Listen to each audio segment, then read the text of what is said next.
Hello and welcome back, and today I've decided to dive into a mixture of tactics and combat in the form of Fire Emblem Warriors. A crossover spin-off sort of thing, combining the tactical RPG series Fire Emblem with the combat and gameplay of the Dynasty Warriors series. I do have a bit of experience with both, having played one Fire Emblem game, as well as the Warriors' other crossover with The Legend of Zelda. So let's get on with the review, shall we?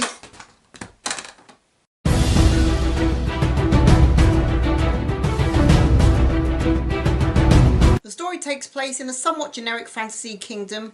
We get to play as one of two sibling heirs to the throne, when all of a sudden dark, evil portals start opening up, with evil beasties coming out of them that are slowly taking over the kingdom.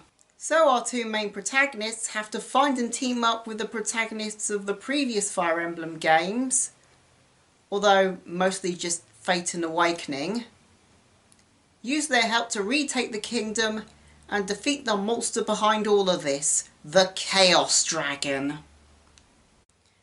Yeah, admittedly it's a bit light on the story this time around, as more focus is put onto the whole crossover element, as well as the gameplay.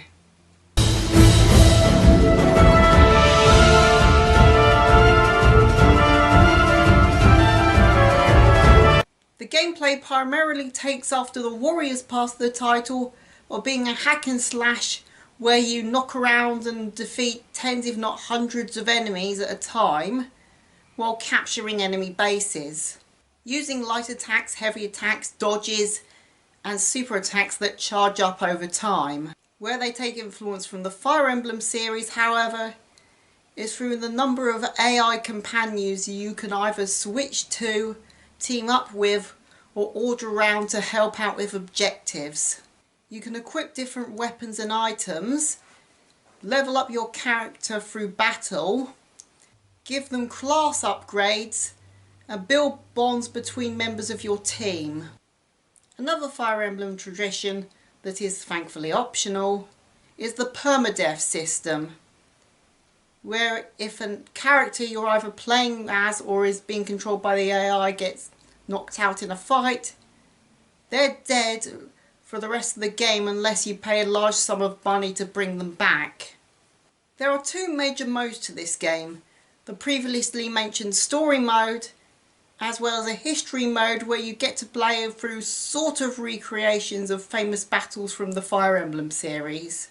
You can also unlock some extra characters from these modes, as well as extra characters you can get through DLC, as well as some characters that are kind of already in the game as bosses and side characters in the campaign, which is kind of annoying.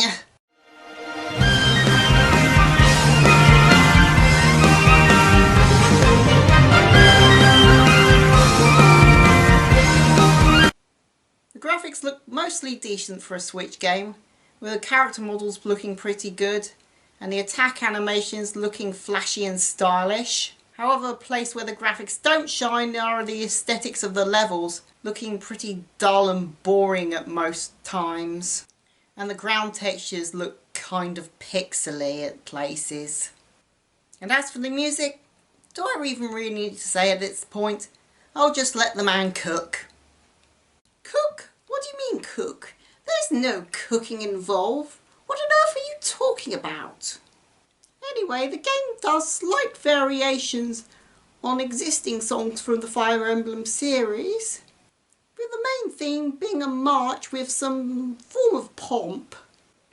But other soundtracks are quite cinematic in their approach.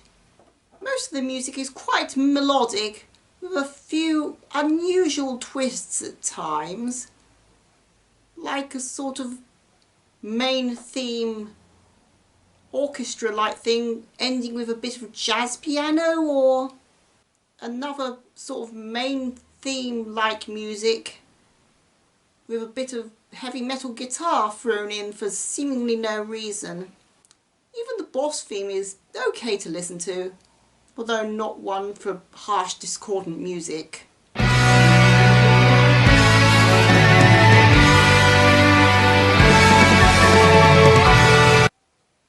on not having a deep story, if barely a story at all, and gameplay that can be a little repetitive and monotonous to some, I'll still say it's a rather decent game and worth giving a go if you're a fan of one series or the other.